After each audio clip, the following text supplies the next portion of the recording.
Após a Revolução Russa de 1917, Lenin coloca em prática sua doutrina de expansão mundial do comunismo e, em 1920, estabelece as condições para a filiação ao Partido Comunista, entre elas a realização de amplas campanhas de agitação e propaganda nas organizações militares, principalmente no Exército.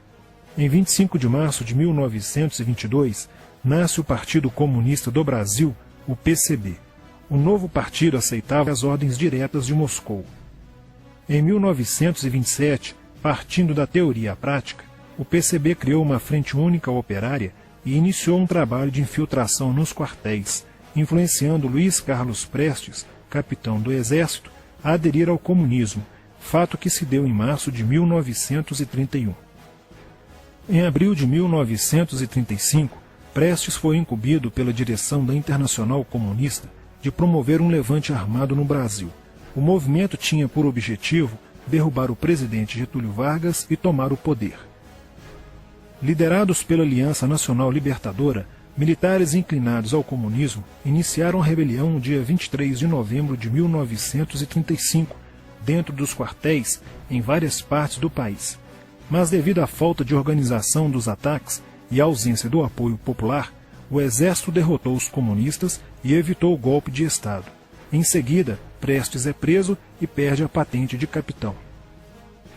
Com o advento da Segunda Guerra Mundial e a invasão da Rússia pelos nazistas, a política exterior soviética muda e Stalin tenta ganhar o apoio das democracias ocidentais. O PCB redireciona sua política seguindo disciplinadamente a orientação de Moscou e apoia Getúlio Vargas.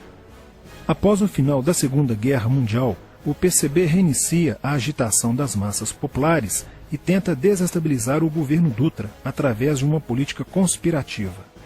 Durante toda a década de 50, Moscou, através de suas redes apoiadas pelos partidos comunistas no mundo inteiro, tentava desestabilizar as democracias ocidentais. Como consequência, nessa época, em muitas universidades ocidentais, predominava uma visão social esquerdista, sendo que grande parte do terceiro mundo aclamava o modelo soviético como a estrada para a justiça social. Muitos intelectuais se declaravam marxistas. Assim, a conjuntura era altamente favorável ao comunismo, o que provocou sua expansão dramática até o final da década de 50, com a vitória da Revolução Cubana. Isso fez o PCB defender com mais intensidade a luta armada como a única solução viável e progressista dos problemas brasileiros. A União Soviética, destinada a aumentar o seu campo de influência no continente americano, despertou interesse pelo Brasil, um país de dimensões imensas, fronteiriço com quase todos os países da América do Sul, país estratégico no cenário mundial que poderia pender o fiel da balança para o lado comunista. Nos primeiros anos da década de 60, o Brasil passou a viver período de crescente instabilidade política, militar e institucional. Em 1961, Luiz Carlos Prestes encontrou-se com Nikita Khrushchev em Moscou para planejar a Revolução Agrária no Brasil.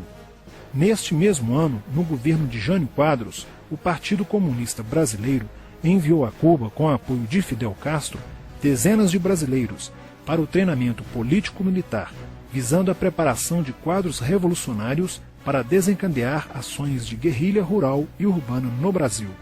Os chineses também colaboraram para a tentativa de implantação do comunismo no Brasil, recebendo na Academia Militar de Pequim, em 1962, um primeiro contingente de brasileiros, visando a formação de quadros guerrilheiros para o movimento que viria a ser implantado na região do Araguaia.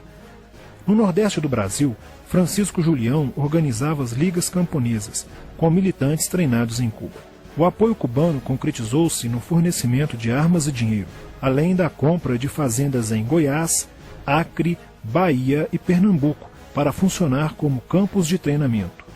No dia 4 de dezembro de 1962, o jornal O Estado de São Paulo noticiou a descoberta e o desbaratamento de um campo de treinamento de guerrilha no estado de Goiás, em uma das 3 fazendas pertencentes às ligas camponesas. Enquanto isso, Goulart governava o país de uma forma pendular. Ora pendia para o lado dos comunistas, ora para o lado dos conservadores. Em setembro de 1963, tudo indicava que o país caminhava para uma revolução de esquerda, principalmente com João Goulart apoiando a sindicalização de sargentos, promovendo a quebra da hierarquia e da disciplina nas Forças Armadas. Em 4 de outubro de 1963, Goulart solicita o estado de sítio ao Congresso Nacional, pelo prazo de 30 dias. A manobra foi repelida pelo Congresso e João Goulart passou a conduzir ações no sentido de implementar o projeto golpista que desaguaria em um regime totalitário de esquerda. Insuflado e orientado por seu cunhado Leonel Brizola, pregava a necessidade de reformas de base e a implantação de uma república sindicalista. Controlando o aparelho sindical, o governo promovia o grevismo, a anarquia e o caos. O país passou a viver dias de intranquilidade, estagnação econômica e inflação descontrolada. Em meio à crescente radicalização do ambiente político, Leonel Brizola era a liderança que unificou as esquerdas na frente de mobilização popular, criando o grupo dos 11 companheiros para tomar o poder pela luta armada. Segundo Brizola, o grupo dos 11 seria a vanguarda avançada do movimento revolucionário, a exemplo da Guarda Vermelha da Revolução Socialista de 1917 na União Soviética. Alheio às críticas que lhe endereçavam militares e oposição civil, João Goulart e o PCB mantinham entendimentos constantes. No dia 13 de março de 1964, um comício realizado na Praça Central do Brasil, no Rio de Janeiro, ficou conhecido como a Comissão das Reformas. Mais de 100 mil pessoas participaram, pedindo a legalização do PCB e a entrega de armas ao povo para a luta armada. No palanque estavam João Goulart, Miguel Arraes e Leonel Brizola. No dia 19 de março aconteceu a primeira Marcha da Família com Deus pela Liberdade, que reuniu 800 mil pessoas em oposição ao comício do dia 13, em demonstração do descontentamento de grande parte da população com os rumos que tomava a situação nacional, principalmente devido à impressionante demonstração de força, o tom radical dos discursos de Arraes e Brizola e a profusão de cartazes com a foice e o martelo. Em 20 de março, apoiados por Brizola e pela CGT, a Associação dos Marinheiros e Fuzileiros Navais do Brasil reuniu-se declarando um motim, dando origem a vários outros movimentos rebeldes no interior das Forças Armadas. Realizou-se em Niterói, na sede do Sindicato dos Operários Navais, um congresso continental de solidariedade a Cuba, com a participação de delegações latino-americanas. Luiz Carlos Prestes manifestou o desejo de que o Brasil fosse a primeira nação da América do Sul a seguir o exemplo de Cuba, se tornando uma nação comunista. Na véspera de 30 de março de 1964, João Goulart, ignorando o pedido de assessores e do seu líder na Câmara, Tancredo Neves, compareceu à sede do Automóvel Clube para uma homenagem da Associação dos Sargentos da Polícia Militar. No seu discurso, Goulart defendeu a mudança na Constituição para que pudesse concorrer às eleições presidenciais de 1965, desagradando a Carlos Lacerda, Magalhães Pinto e Juscelino Kubitschek, pré-candidatos à presidência da República. O golpe da esquerda já estava preparado para 1º de maio de 1964, caso o Congresso Nacional não aprovasse as mudanças. A imprensa brasileira, bem como importantes setores da Igreja Católica, do meio empresarial e a maior parte do Congresso Nacional, exigiam ações das Forças Armadas para conterem os comunistas no Brasil. Ao final de março, jornais como o Globo, Jornal do Brasil, Correio da Manhã e Diário de Notícias pregaram abertamente a deposição do presidente João Goulart.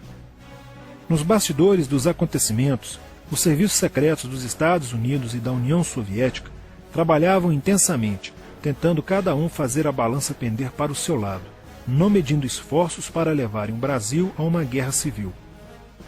O general Olímpio Mourão Filho resolveu partir com suas tropas sediadas no estado de Minas Gerais para o Rio de Janeiro.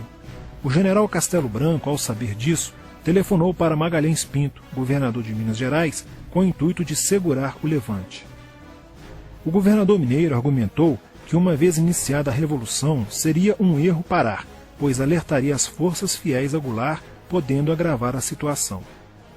A falta de reação do governo Goulart e dos grupos que lhe davam apoio foi notável. Não se conseguiu articular uma reação armada por parte da esquerda. Também fracassou uma greve geral proposta pelo Comando Geral dos Trabalhadores, em apoio ao governo.